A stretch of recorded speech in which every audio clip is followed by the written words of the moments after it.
quite a bit as well. What are you seeing from a defensive standpoint, the quality chances you're giving up, and why? Well, not good enough. Too many, penalty kill, and some big errors again from individuals. I look at the fourth goal, for example. We pre-scouted that. We knew that was coming. We talked about it. And we're 18 seconds in when we're fresh and we get an opportunity to execute. One individual gets delinquent and misses assignment, and that's basically game over. Now we're chasing it. So individual responsibility's got to go way up. We have to play some players. It's not like everybody can sit out, so it has to improve. Todd, you've been around teams that obviously have had success and then they struggle, and veterans go in peaks and valleys at times. You know, Cam admitted obviously did not like his game tonight, felt there was 4 goals he should have back. McLellan Lucic has really been fighting it. I think it's 19 games or 18 games now. As a coach with a veteran player like that, when do you know is the time to try to send a message to a veteran or keep patting him on the back? How do you balance that on what's the way to treat a veteran? Well, you have a lot of different things that you could be doing with that individual. We've tapped a lot of them, and I'd like to talk about it as a whole rather than Milan, because we have other guys too. Obviously, Milan's a focal point. He's been around for a long time, and you know, other things. But we have other individuals that are very good players that are in dry spells as well, and you move them around on lines. You take power play time away from them. You take a little bit of ice time away from them.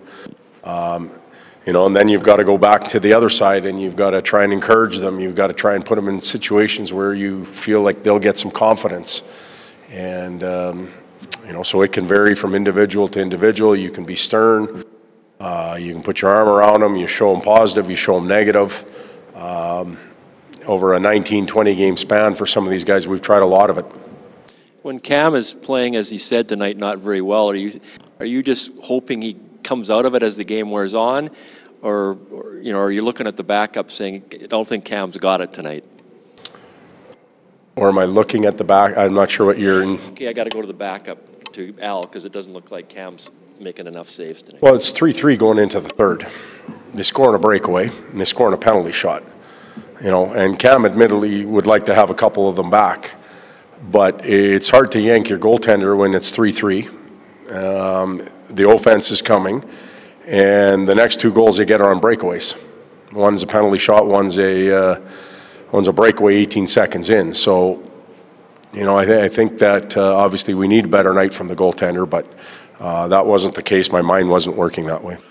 Todd, he started the season injured and was kind of been playing catch-up. Slepyshev has 2 goals in the last 4 games, and both of them actually really nice goals. Are you starting to see signs from him that you know, maybe he's getting back to the player he was late last year? Yeah, I think he's stuck with it over the last little bit. He's been in the lineup a lot more. Looks a little more confident. Certainly his game in Anaheim I thought was his best of the season. Tonight was a good night for him as well. So if there's some positives right now going through some of the losses we are, some of the, not some, but Anton is certainly a positive. I would qualify. He's starting to look like he did last year near the end of the year, which is a positive sign for us and for him. You had no power plays tonight. They had 4. One where you thought you should get one for the clearing the puck in. Thought we should have, yeah, whatever. Well, what did they tell you? Why you didn't get that? Went through the opening and not over the glass, and you know, hey, our team and our coaching staff made many mistakes tonight, so the officials make them as well. It's just frustrating when you're on the bench and there's 20 people, 25 people on that bench that all see the same thing, and then when they wave it off, everybody's got emotion and trying to let the referees know they made a mistake, and that's everybody on the bench. So that wasn't the difference in the game, though.